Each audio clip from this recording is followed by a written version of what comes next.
Assalamualaikum warahmatullahi wabarakatuh. Selamat pagi. Pagi ini kami diundang rapat oleh Pak Presiden mengenai Koperasi Desa Merah Putih, termasuk juga bagaimana itu bisa disosialisasikan kepada seluruh desa-desa di seluruh Indonesia. Karena itu yang hadir ada saya, ada Pak Mendagri. Nanti juga dijelaskan oleh Pak Mendagri mengenai ada Wakil Menteri Pertanian juga, bagaimana konsepsi. Yang pasti gini, keberadaan Koperasi Desa Merah Putih itu yang pertama itu untuk kepentingan masyarakat desa. Karena di Koperasi Desa Merah Putih itu untuk memutus mata rantai kemiskinan di desa dan juga bagaimana masyarakat desa bisa meningkat penghasilannya. Jadi yang pasti Kopdes Merah Putih ini bertujuan untuk meningkatkan kesejahteraan masyarakat desa dan berguna untuk kemajuan desa di seluruh Indonesia. Terima kasih. Pengantar dari saya. Silakan Pak Tito, jelasin. Baik, rekan-rekan sekalian, saya kira peran desa sangat penting ya di Indonesia. Bayangkan ya, 56% penduduk Indonesia itu ada di kota. 44% itu ada di desa. Kita tidak ingin seperti di Jepang. Jepang itu sudah 93% penduduknya di kota. 7% penduduknya tinggal di desa. Di Jepang 84 atau 86% tinggal di kota. Desa ditinggalkan. Padahal desa ini bisa menjadi penyumbang pertumbuhan ekonomi, menjadi sentra ekonomi. Nah, sebelum terlambat maka kita memperkuat desa. Ya. Nah, maka untuk memperkuat desa ini banyak, mulai dari anggaran desa, dibuat sistem pemerintahan desa. Nah, salah satu yang menjadi ide dari Bapak Presiden adalah ketahanan pangan. Ketahanan pangan ini kita melibatkan juga desa-desa. Kenapa? Bapak-bapak, ibu-ibu kalau lihat pada bulan ini, rilis yang BPS kemarin, ya, deflasi, kita mengalami deflasi sebesar year on year-nya 0,09, minus 0,09%. Kemudian untuk month to month-nya minus 0,48%. Memang betul penyebab utama dari deflasi, artinya turunnya harga barang dan jasa, ya, itu akibat subsidi listrik oleh Bapak Presiden 50% kepada pengguna di bawah 2000 watt. Artinya masyarakat yang kurang mampu. Itu sangat berarti sekali. Ya. Januari, Februari. Makanya lihat angkanya, kita belum pernah 25 tahun ini kita mengalami angka sampai ke titik minus 0,09, belum pernah. Di sisi lain, kita menghadapi sekarang supply produksi yang luar biasa. Bahkan sampai Maret April diperkirakan produksi beras kita itu mencapai puncaknya. Nah, kalau angka 0,09 minus ya, itu menyenangkan konsumen. Konsumen senang, harganya murah.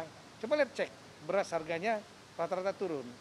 Telur, ayam, daging karena jagung pakannya itu udah produksi banyak juga, turun semua. Nah, tapi yang tidak boleh turun terlalu dalam. Kalau terlalu dalam turunnya inflasi, yang akan kesulitan adalah para produsen. Produsen, para petani, nelayan, pabrik, pedagang, ya, itu akan kesulitan untuk nutup biaya produksi, mendapat keuntungan. Oleh karena itulah, kita harus mampu untuk menyimpan stok. Kita menjadi off-taker. Nah, di antaranya off-taker itu pembelinya dari produksi yang diproduksi oleh masyarakat kita. Indonesia sekarang ini hebat kalau untuk masalah pangan. Negara-negara lain lagi kesulitan beras segala macam, kita cukup. Stok kita ini terbesar yang pernah ada. 1 juta lebih. Nah, biasanya cuma 300.000, 400.000.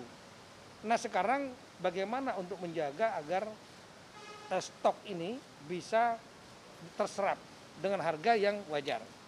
Jangan harganya jatuh. Nah, di antaranya adalah dengan membentuk koperasi di setiap desa. Koperasi Merah Putih. Apa tugasnya koperasi ini? Salah satunya di antaranya adalah mereka membeli, ada cold storage-nya untuk menyimpan, ada gudang grey segala macam, ya, apotek, Jadi one stop system ini, ya, one group system. One stop solution. Ya, ada kliniknya dan lain-lain, sehingga diharapkan ya di antaranya untuk masalah ketahanan pangan dapat diserap oleh koperasi-koperasi desa ini, ya, sehingga tidak diambil terjual murah karena harga turun dengan harga yang sudah dipatok oleh pemerintah. Nah, koperasi ini perlu dibentuk semua desa dan nanti kita akan sampaikan kepada desa dan juga akan kita sampaikan ada dukungan dari pemerintah nantinya, diantaranya dari Bank Himbara, ya. Kalau saya nggak salah sekitar 5 miliaran dibutuhkan untuk kepentingan itu, cold storage, gudang dan lain-lain, manajemen dan lain-lain 5 miliaran. Nah, baik, ini menguntungkan desa. Desa ada yang punya anggaran cuma 1 miliar setahun, ada yang 3 miliar. Saya tahu ada yang lebih dari itu, ada juga ada. Seperti di Bali ada yang 50 miliar dari pariwisata dan lain. Tapi ini secara umum nanti akan ada anggaran dari berupa pinjaman dari bank. Nah, nanti kan dengan koperasi itu bisa membayar nantinya, mencicil, akan menguntungkan. Nah, kira-kira seperti itu, sehingga kita perlu melakukan kami akan Bapak Menteri Koperasi, kami Mendagri, ya, kami Menteri Desa, kita akan dialog dengan teman-teman kepala desa, asosiasi kepala desa, asosiasi perangkat desa, asosiasi badan musyawarah desa, supaya mereka betul-betul memahami pemikiran dari Bapak Presiden. Dan ini untuk kepentingan semua bersama. Pasti menguntungkan desa. Iya.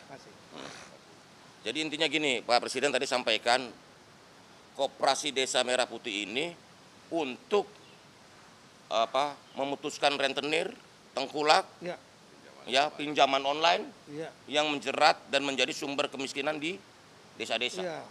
Dengan adanya Koperasi Desa Merah Putih yang salah satu unitnya ada unit simpan pinjam, masyarakat desa jauh lebih terbantu dari sisi pendanaan dan juga tidak terjerat lingkaran setan kemiskinan, gitu. Karena utang berutang, tumpuk, gali lubang, tutup lubang, itu kan tradisi yang juga mau dipangkas. Karena itu kami sampaikan bahwa Koperasi Desa Merah Putih ini memang bertujuan untuk membawa kemajuan bagi desa dan meningkatkan kesejahteraan masyarakat desa. Gitu ya. Saya mau nambah satu, jadi bayangan ya, seperti yang disampaikan beliau tadi. Di tengah. Yang disampaikan beliau tadi masalah pinjol, tengkulak, segala macam. Rentenir itu kan perorangan. Yang secara hukum akan sulit diminta pertanggungjawaban. Dan mereka terjebak di situ. Dan nggak ada bargaining, nggak ada kekuatan bargaining, posisi tawar para petani. Nah, koperasi ini hadir sebagai mewakili negara. Negara hadir untuk menyelamatkan mereka, memutus jangan sampai mereka tergantung kepada tadi pinjol, tengkulak, rentenir yang nggak bisa dipertanggungjawabkan secara hukum. Kalau dengan koperasi kan jelas transaksinya. Itulah kehadiran negara ini akan menyelamatkan mereka. Pak Tito, anggaran 5 miliar tadi maksudnya disalurkan oleh bank untuk pinjaman ke koperasi? Nanti skema keuangannya, gini. Nanti skema keuangannya nanti berikutnya.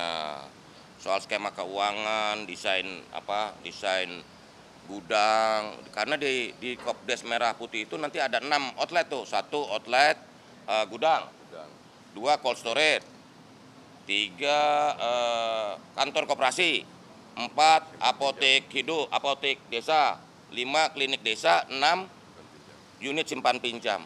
Begitu. Nanti skemanya masih dihitung kan. Setiap desa kan kondisinya beda-beda. Karena dari pemetaan ini sekarang ada desa pertanian, desa perikanan, dan DA kelurahan yang sudah agak kota, desa yang agak kota tuh. Maksudnya udah suasana udah kota tapi statusnya masih desa. Nah, 85% desa itu pertanian, sedangkan 15% itu agro maritim lah begitu. Gitu. Tapi Himbara bakal ngasih pinjaman ke koperasi, Pak? Jadi gini, inilah bentuk dari kepedulian negara untuk membantu. Ini kan financing, bukan dikasih loh, dipinjamkan, ya kan?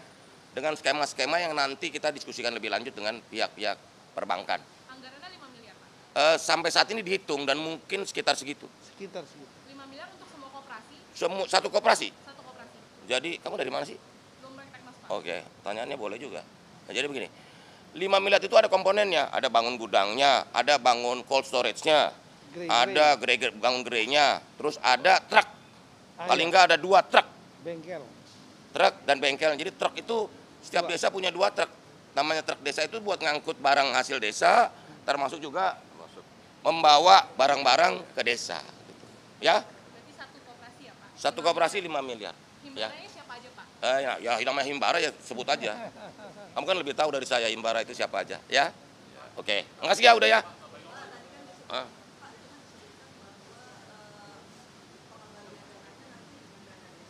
Gini, skema-skema pembiayaan nanti didetilkan. Tapi prinsip-prinsip ini dulu, prinsip-prinsip pembentukan koperasi desa Merah Putih itu seperti itu. Nanti yang detail-detail biayanya, skema pembiayaan nanti berikutnya kita akan rumuskan, diskusikan, rapatkan selanjutnya. Begitu ya. Kan tadi sudah disampaikan oleh Pak Tito, nanti Kementerian Koperasi, Kementerian Dalam Negeri, Kementerian Desa, ya, Kementerian Pertanian. Nanti itu ya seperti itu. Nanti juga akan dibicarakan lebih lanjut oleh Pak Presiden. Kita akan menjalankan perintah, ya. Oke. Oh enggak, kita harus sosialisasikan.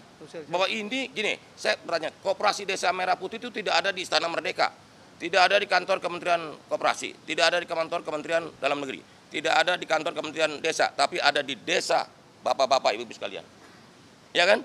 Begitu.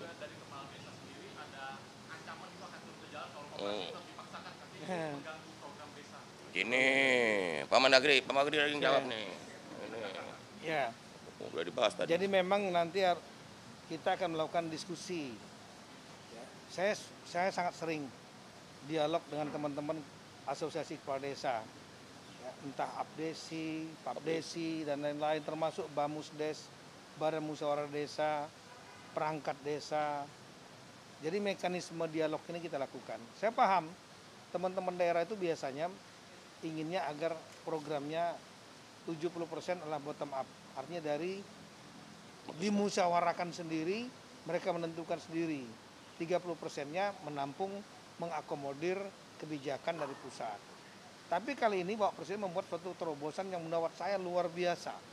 Bayangkan nanti akan ada tambahan anggaran, ya, dan kemudian di backup dengan segala kekuatan pemerintah pusat untuk menghidupkan koperasi-koperasi yang menjadi sentral dari berbagai macam, termasuk masalah kesehatan klinik. Iya, ini belum pernah terjadi. Belum pernah terjadi. Kalau enggak desa-desa kalau dengan anggarannya sebiasa, ya habis gitu-gitu aja. Nah, ini ada lompatan seperti ini, ide dari Presiden, dan sepertinya yang bisa menggerakkan hanya Pak Presiden, karena melibatkan Himbara. Coba pinjam uang ke Himbara, kalau nggak ada jaminan segitu aja, belum tentu dapat. Kemudian nanti akan dari Kementerian Pertanian mendukung pupuk bersubsidi, Kementerian Kesehatan, klinik-kliniknya, semua kan turun nih, nyerang, bukan nyerang ya, ngeroyok desa, menyerbu untuk membantu meningkatkan. Negara hadir. Masa mau ditolak? Itu namanya mengkhianati rakyat. Ini hanya masalah komunikasi. Nah, oleh karena itulah nanti rencana minggu depan Bapak Menteri Koperasi kami akan hadir. Kita akan undang asosiasi, kita mau jelaskan. Iya. Jangan sampai miskomunikasi. Itu aja. Ya, udah. Nanti koperasi dapat bunga yang murah. Udah, kalau soal skema-skema itu nanti, Dinda. Kamu ini terlalu penting kok konsep besarnya dulu, Dinda. Nanti bunganya berapa, skemanya gimana, itu nanti, Dinda. Kamu ini nggak sabaran kayaknya.